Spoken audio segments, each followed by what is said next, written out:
Hello, Doha. Hello. Salam alaikum. I love coming to Doha. It's such an international place. This is like, it feels like the United Nations just here. You land at the airport and you're welcomed by an Indian lady who takes you to the Al-Mahas services where you meet a Filipino lady who hands you off to a South African lady who then takes you to a Korean, who takes you to a Pakistani guy with the luggage, who takes you to the car with a Sri Lankan. You go to the hotel, you check in, there's a Lebanese. Yeah, and then a Swedish guy showed me my room. I said, where are the Qataris?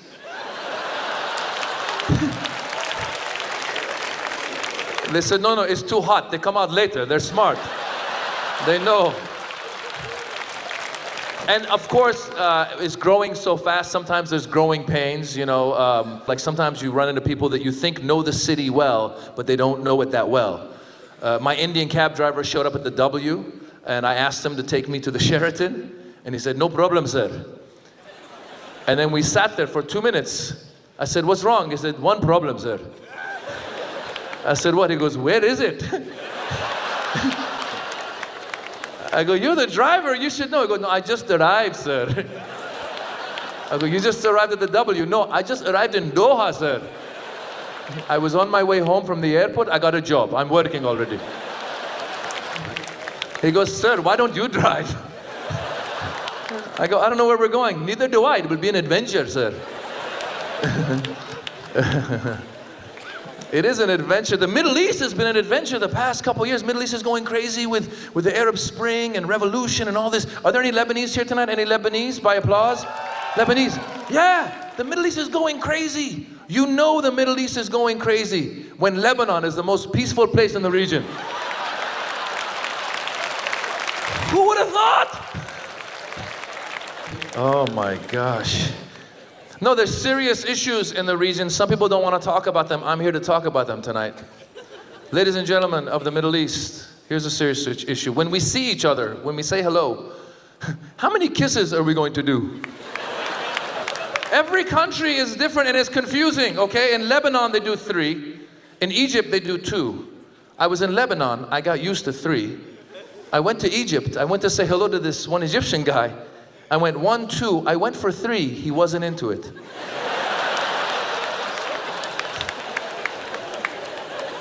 I told him, I said, no, I was just in Lebanon. He goes, I don't care where you are, you stay where you are, please. You stay where you are. Habibi, you stay. I went to Saudi Arabia, they go 1, 2, and then they stay on the same side. 3, 4, 5, 6, 7, 8, 9, 10, 11, 12, 13, 14, 15, 16, 17. Next time you see a Saudi, look closer. They're just a little bit tilted. Abdullah, you okay? Yeah, I was saying hello for half an hour. I'm going to be all right. Qataris, you guys do the nose to nose. Why is that? Are you too tired to go all the way around? Habibi, it's so hot. Just come here for a second. Say hello. Hello, Habibi. Just don't move. Just stay there, please. I need to rest. Every country, Iranians, sometimes we do 2, sometimes we do 3. A friend of mine explained to me, before the '79 revolution, it was 2. After the revolution, 3.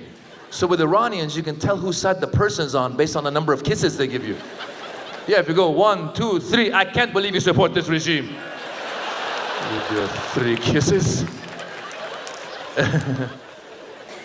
But no, guys, really, it is exciting to be here. And like I said, you guys are doing a lot culturally, you know, and it's amazing. And it helps change the image of the Middle East in the West.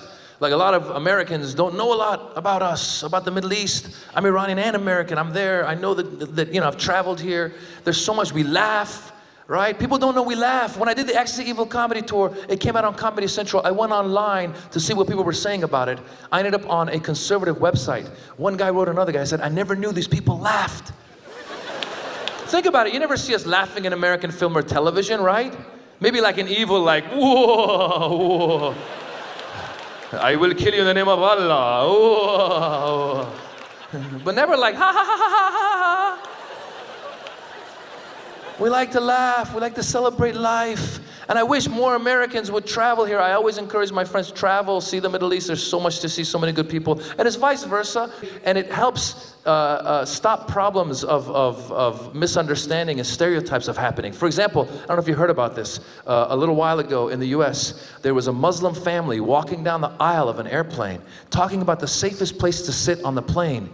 Some passengers overheard them, somehow misconstrued that as terrorist talk, got them kicked off the plane. It was a family, mother, father, child, walking down the aisle, talking about the sit. Now, as a Middle Eastern male, I know there's certain things I'm not supposed to say on an airplane in the US, right? Not supposed to be like walking down the aisle and be like, "Hi, Jack." You know, that's not cool. Even if I'm there with my friend named Jack, I say, "Greetings, Jack. Salutations, Jack." Never "Hi, Jack." But now apparently we can't even talk about the safest place to sit on an airplane. So my advice to all my Middle Eastern friends and Muslim friends and anyone who looks Middle Eastern or Muslim, so to, you know, Indians and Latinos, everyone, if you're brown, here's my advice to my brown friends. The next time you're on an airplane in the US, just speak your mother tongue. That way no one knows what you're saying, life goes on. Granted, some mother tongues might sound a little threatening to the average American, right? If you're walking down the aisle speaking Arabic, you know, you might freak them out. You know, if you're walking, they might say, "What's he talking about?" So the key to my Arab brothers and sisters, you gotta throw in random good words to put people at ease as you're walking down the aisle. Just as you're walking down, strawberry.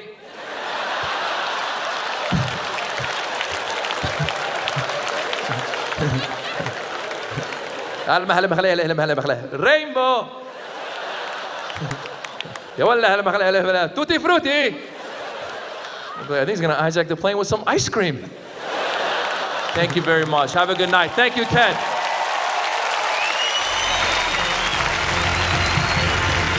Soccer, I watch it all the time. I watch it now all the time. And a lot of my American friends that complain, they say that they don't like to watch soccer because it's too low scoring.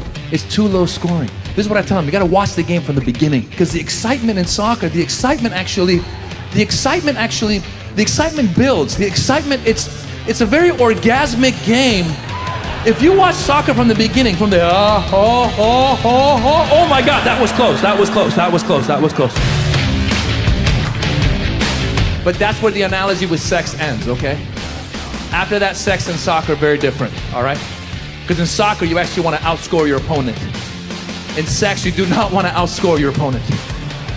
You don't want to, after sex, turn to your wife and be like, "Hey, how many times you climax?" 0, 3, loser. I love soccer. I watch it all the time. I watch it now all the time. And a lot of my American friends that complain, they say that they don't like to watch soccer because it's too low scoring. It's too low scoring. This is what I tell them, you gotta watch the game from the beginning. Watch the game from the beginning, because the excitement in soccer, the excitement builds. The excitement, it's a very orgasmic game. If you watch soccer from the beginning, from the oh my God, that was close, that was close, that was close, that was close. Hold it in, hold it in, hold it in, hold it in, hold it in, hold it in, hold it in, hold it in, hold it in, hold it in, hold it in, hold it in. And you go back, off the post, oh my God, dead rabbits, dead rabbits, dead rabbits, dead rabbits, dead rabbits, dead rabbits.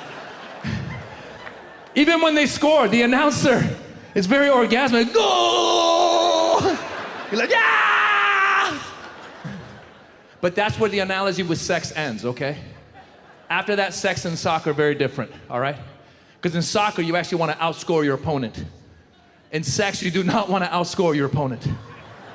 You don't want to, after sex, turn to your wife and be like, "Hey, how many times you climax?" 0, 3, loser. It's not a good way to play, guys. All I'm saying, if that's how you play, you won't be going to the next round. That's all I'm saying, Manuel. She's gonna look for someone with better ball control. That's all I'm saying. A German might show up at your house. That's all I'm saying. You might open the door. "I believe I'm here to have sex with your wife." I believe you're right. I believe. Now, Iranians, too. A lot of Iranians are taking credit for everything that happened in the Arab Spring. I have cousins, Mars, we started it in 2009. With the Green Movement, we started it. We had in 2009 when the protests were happening, I went to one in Los Angeles, you know, in support of the Green Movement, and I realized something really fast. I realized that the president of Iran, Mahmoud Ahmadinejad, his name is a chant-proof name. It's a really long name. It's hard to chant. I was in the rally, people were marching and going, down with the dictator, down with the dictator, down with Khamenei, down with Khamenei, down with Ahmadinejad.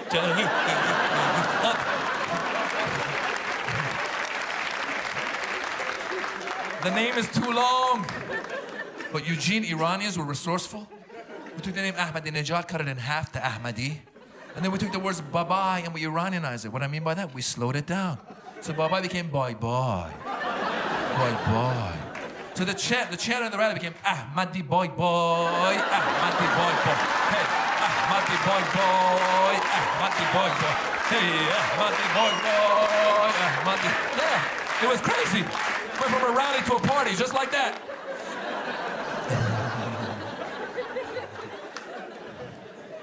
I gotta tell you guys something. I did that joke a little while back in Dubai.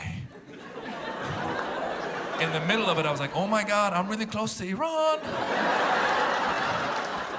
I started freaking out. I thought after the show, some guy gonna show up, be like, hi, I'm Ahmadi, let's go bye-bye.